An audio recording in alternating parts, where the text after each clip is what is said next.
All right, it's time to go over our week 11 waivers. Now, there's a lot of guys out there that you may want to put your fab on to help build your roster as we start pushing towards the fantasy football playoffs. I've got 5 guys here today that I want to talk about that you may want to think about putting some fab on. Maybe you can get some guys on your roster to help you win a championship. First guy I want to talk about here is Audric Estime. This is a running back that may be starting to get a little bit of momentum right now. He had 14 carries last game as opposed to 2 with Jaleel McLaughlin and only 1 from Javonte Williams. Now, Audric Estime, this big burly type of running back out of Notre Dame. I told you guys about this in my rookie lineups before even the NFL draft, that he was one of my favorite running backs, right? I mean, he gets a lot of yards per carry. That's what he does. That's the name of the game for him.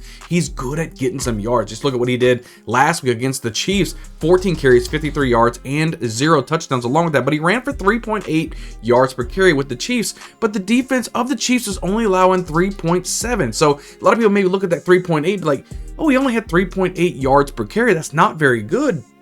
But against the team that's only giving up 3.7 yards per carry, he actually outdid the average of what the Chiefs is giving up. So with Sean Payton, now that Bo Nix is really getting there, you've got Troy Flank and Courtland Sutton, you got some options. The team is starting to look good. They're starting to, even though the record may not be that, this is a learning year for the Denver Broncos. So why not get Audric Estime up to speed, being the main running back? Estime could be the running back going forward. There's nothing that's holding Javonte Williams clank down to Sean Payton right now. He drafted Audric Estime to be his guy. He's somebody that can be a true 3-down back. You know, he can get the tough yardage. He can be a goal line back as well, and he can block. You know, that I think Audric Estime could be an absolute steal. So you need to go out there and put some fab on this guy. If you're needing a running back, I mean, there's probably a lot of guys that need a running back at this point. Audric Estime can be somebody you sit back there in the stash, and you never know if he ends up being the guy towards the back end of the season, and you go into your playoffs. He could be somebody that can help you win a championship.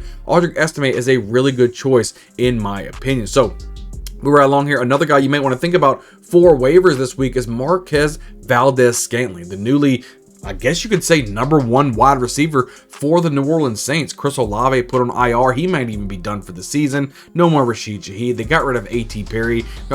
Wilson, he's pretty much Cedric Wilson, he's hurt all the time, right? I mean, Mason Tipton, he's almost irrelevant at this point. Bub Means, he's injured. So it's almost like the last man standing at this point. Marquez Valdes-Scantling, like, he's not a great wide receiver. He's a fast wide receiver. He's kind of been around, whether it be with the Chiefs or the Bills or the Packers. He's been around, right?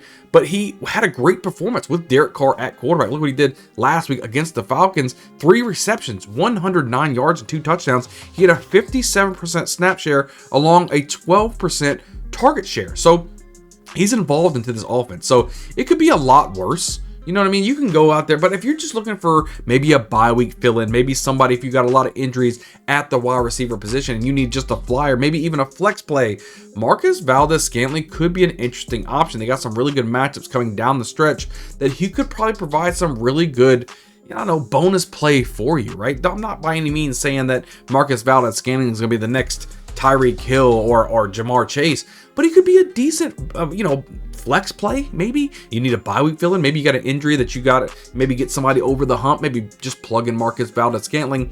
Somebody you can, don't put a crazy amount of fab on the guy, but just put some out there, get him on your roster, set him on your bench, and you never know, you may need him. If he's sitting out there pumping out 100 yards and 2 touchdowns in most weeks, which you could have, because stop me if I'm wrong, but who else is there for the New Orleans Saints to catch the football? Marquez Valdes-Scantling could be, just based on volume alone, a fantasy football sleeper at this point. I like myself some MVS. Go put some fab on him. Get him on your roster. I think you'll be happy that you did. Next guy I want to go over here is going to be Mike Gesicki, right? I think he's on my waiver show probably the last few weeks, and it's all surrounding around T. Higgins, right? T. Higgins, as I told you guys at the beginning of the season, he's going to be sitting out a lot of games, right? He wants to have a good contract with his next team next season, and if he has any kind of nick or injury whatsoever, he's going to sit out football games. That's exactly what we're seeing here. Well, what's the benefactor of that? Well, Mike Gesicki's getting all the targets. He's getting all the love. He's somebody you need to really focus on. Just look at last week against the Ravens, 4 receptions, 30 yards, 17% target share within these last 3 weeks, right? So It didn't start off too great for Mike Gesicki, but then you had some games with T. Higgins as well. Once T. Higgins was going down with injury, you saw a lot of Mike Gesicki really kind of turn it on. Joe Burrow's trusting this tight end to catch a lot of his passes. He's got Jamar Chase on the outside as well, but you gotta have, Yoshivas or Burton. Those other guys can kind of be here or there spot checking, but who's guys that he's really dependent on? Well, it's gonna be Jamar Chase and it's gonna be Mike Gesicki. So a lot of people are looking for tight ends at this point. I think that Mike Gesicki could be a solid tight end option for you, and he can really provide some really good depth for you, especially in a year, or I guess most of the years that tight ends are really cock-a-doodle, but this year in particular, right? I mean, all the Sam Laportas and the Mark Andrews, they're just not putting up the numbers that we thought they can do. Mike Gesicki can be up there easily top 12 tight end. I mean, he's somebody, go pick him up off of your waivers if he's still out there. He's still in a lot of leagues in free agency. Go get this guy, put him on your lineup. Somebody that in a pinch, if you needed a tight end, if you had a crazy injury, you can plug in Mike Gesicki and get a nice floor of fantasy points. I like his situation. So move right along here with another guy. We're going over the guy who was shot in the chest, and Ricky Pearsall. This rookie is coming in and he can provide some good numbers, right? Brandon Ayuk gone for the season. He's out of there. You got some injuries sometimes to Deebo Samuel. You haven't had an injury yet to George Kittle, which is great. Christian McCaffrey is coming back as well. He came back. Juwan Jennings is still doing his thing, but Ricky Pearsall is starting to show that he belongs in the NFL. Look what he did last week against the Bucks. 4 receptions, 73 yards, and a touchdown. He had a 64% snap share and a 17% target share. So it looks like he's able to do some things. He had a 40-yard touchdown bomb, and he looked really good catching the football, separating from the defender, getting onto the goal line, reaching out, and scoring that touchdown. I like to see this from Ricky Pearsall coming out of University of Florida. I knew he can get the job done. He's a nice, speedy receiver who can run the route quite well, right? He's got good hands, and he's shown that. So if he can start developing some chemistry with Brock Purdy, give him some trust, he can easily be, even moving forward in a dynasty league, he can easily become that number 3 wide receiver ahead of Juwan Jennings. So I just like the core that they have for the 49ers. There's 4 wide receivers when all healthy that could put up some big numbers. I think the 49ers could be really good for years to come. Ricky Pearsall's a young guy. You can go out there, put some fab on, and if he turns it on towards the end of the season, he could be another steal you could have to help you win a championship. I like myself some Ricky Pearsall.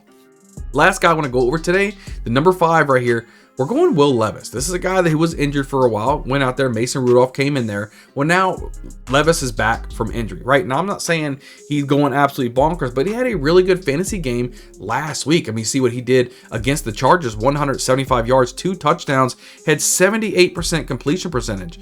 He started against Chicago, the Jets, Green Bay Packers, and the Miami Dolphins. Those were 4 of the top 7 defenses in the NFL against the quarterback position, guys.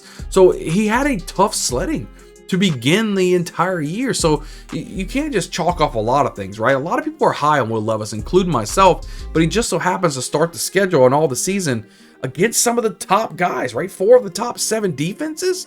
Hello? That's rough for any quarterback to go through, but now he come back, had a nice solid fantasy game, even though they didn't win the football game. They got rid of DeAndre Hopkins. Now they're really focusing on Calvin Ridley as the main go-to guy in this offense. I think that's going to help Will Levis really kind of hone in on one guy and develop that chemistry and just kind of build things from there, right? If they almost start getting Tajay Spears involved, getting Tony Pollard involved, Chigo Konku, maybe they get him more involved. There's a lot of options here on this offense, and Will Levis, if he continues to develop and continue to do the things that he needs to do to be a good NFL quarterback, I think he could surprise a lot of people. But that is my 5 free agent waiver wire targets. You need to go out there, put some fab on if you need any of these guys or any positions to help win you a championship. Make sure you guys hit the like button, hit a subscribe button. Most of you guys watching these videos aren't even subscribed to the channel.